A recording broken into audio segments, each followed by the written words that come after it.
C'è gente che mi critica questa maglietta, ragazzi. Oh, Giuntoli me l'ha regalata, eh. Mi ha detto, fai video con questa maglietta per il calciomercato. E ora cosa avete da dire?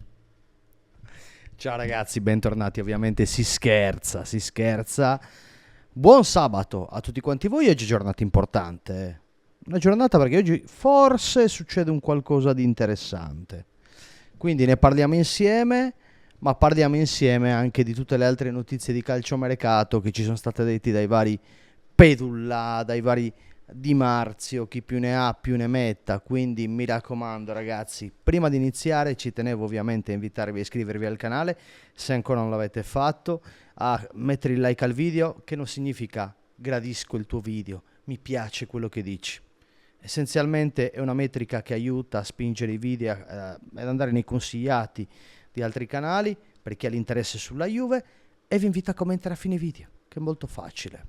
Tanto come state? Mi auguro bene, mi auguro anche che il video che ho fatto ieri col professor Bava possa aver chiarito tanti aspetti legati al calciomercato. È stato molto interessante e anche un aspetto che non avevo considerato, questa storia della permuta dei giocatori, che mi ha sorpreso e mi ha stuzzicato, perché effettivamente adesso vedremo come la Juventus andrà a mettere a bilancio l'acquisto di Douglas Luiz, cioè registrerà entrambe le plusvalenze piene e metterà gli interi ammortamenti, cioè l'intero ammortamento di 60 milioni a bilancio eccetera, oppure si andrà direttamente a mettere i 28 milioni, che è la differenza tra quello che è il valore dei giocatori dati all'Aston Villa. Molto interessante. Anche qua è da capire un po' la strategia del club. Se si entra in un'ottica di abbattimento dei costi, forse credo che abbassare la quota di ammortamenti sul lungo periodo possa essere una mossa un po' più saggia, ma dettagli, cioè roba da poco. Adesso ragazzi concentriamoci sulla giornata di oggi, perché è una giornata importante, ci sono tante novità. Oggi potrebbe arrivare il comunicato per l'ufficialità di Douglas. In brasiliano ragazzi mi hanno corretto, è Douglas, non Douglas, non è Michael Douglas negli States. Douglas, Douglas, Douglas Luiz potrebbe arrivare nella giornata di oggi. Già stato fatto tutto, documenti già scambiati, visite mediche fatte, per cui manca solo questo, l'annuncio. Punto. Poi stanotte ha giocato il Brasile e non so quanto ha fatto, perché sto registrando un pelo prima della partita e quindi non vi so dire quanto ha fatto il Brasile, e vediamo se giocherà lui. E quindi vedremo anche là, ci saranno delle curiosità legate a questo aspetto, ma ne parleremo eventualmente nel video post ufficialità. Altra cosa, contatti con Khéphren Thuram. La Juventus sta tentando un'offensiva, a quanto pare sono stati proposti 15 milioni al Nizza più bonus per una cifra complessiva vicina attorno ai 20. Si potrebbe chiudere nei prossimi giorni. Per sigillare, per fare una reazione di Maillard a questa trattativa, sapete cos'è la reazione di Maillard? È quando ragazzi dovete fare un bel pezzo di carne arrosto e voi, prima di mettere l'intero pezzo nel forno, sigillate la carne cercando di girarla in padella e fa quella crosticina esterna che trattiene i succhi all'interno. Quella è una reazione di Maillard. Ecco, la Juventus, per effettuare quel tipo di reazione nella trattativa, che fa? Thiago Motta ha preso il numero di telefono, chiamata Khéphren, lo ha stuzzicato, lo ha reso importante, gli ha detto ti voglio, e questo tipo di endorsement ha caricato il ragazzo, che non vede altra via. Questo che cosa porta inevitabilmente? A rafforzare quella che è la posizione della Juventus all'interno della trattativa. Quindi la cosa che vuole fare la Juventus è, ok, Khéphren Thuram, ma 20 milioni massimo, bonus compresi, e me lo porto a Torino. Questa è l'idea, e questo probabilmente succederà. Ecco, questo è. Però avete visto i contatti a cosa servono? Tranquilli, i dreadlock sono pronti.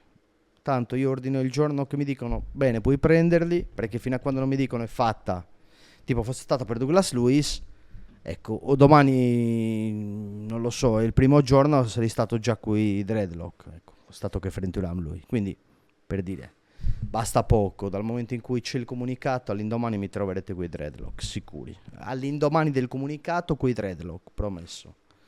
o comunque alle visite mediche. Cioè mi dicono le visite mediche sono fissate in tale giorno se viene a Torino.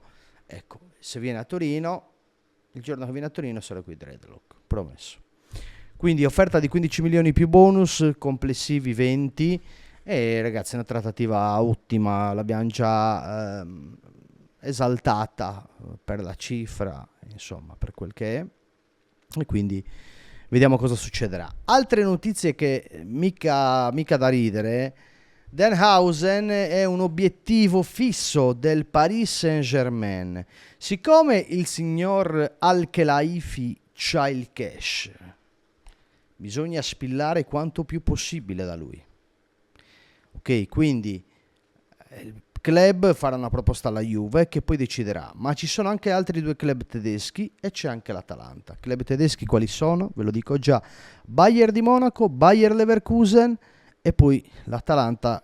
E lì con l'Atalanta si potrebbe fare scambio a magheggio con Koop Meiners, permuta anche là, e Koop Meiners costerebbe a bilancio molto meno rispetto ai 60 milioni. Però dettagli e cose che vedremo più avanti. Però intanto vediamo se il Paris fa un'offerta irrinunciabile e poi insomma la Juventus sarà pronta eventualmente a coglierla.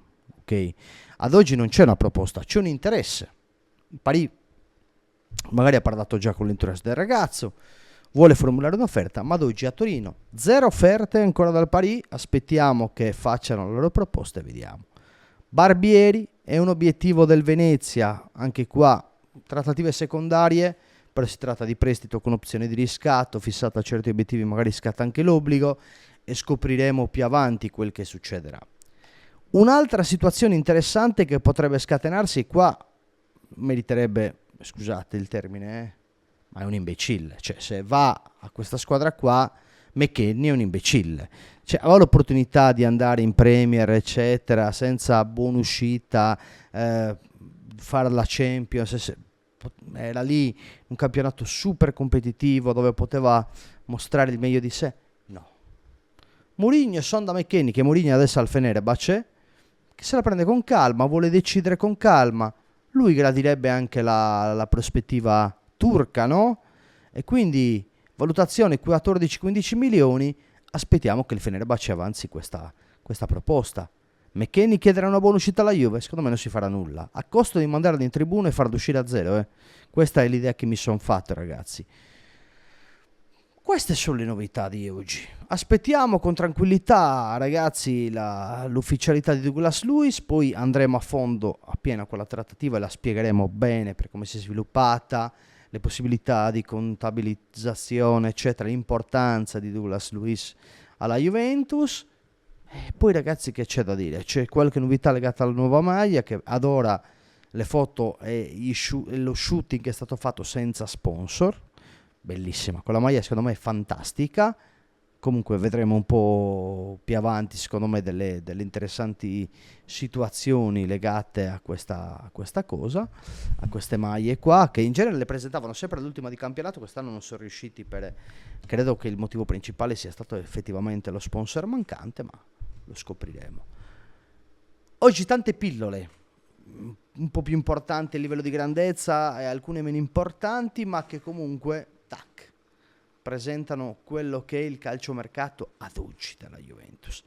Aspetto le vostre opinioni sotto nei commenti, ragazzi. Non vi rubo altro tempo, che è sabato, se dovete andare al mare, dovete divertirvi, eccetera. Non sto qui a menarvela. Ci vediamo in ogni caso più tardi, se esce il comunicato di Douglas Luiz, e poi eventualmente nel post nazionale Serie A. Un abbraccio belli e sempre fino alla fine. Forza Juve. Ciao belli.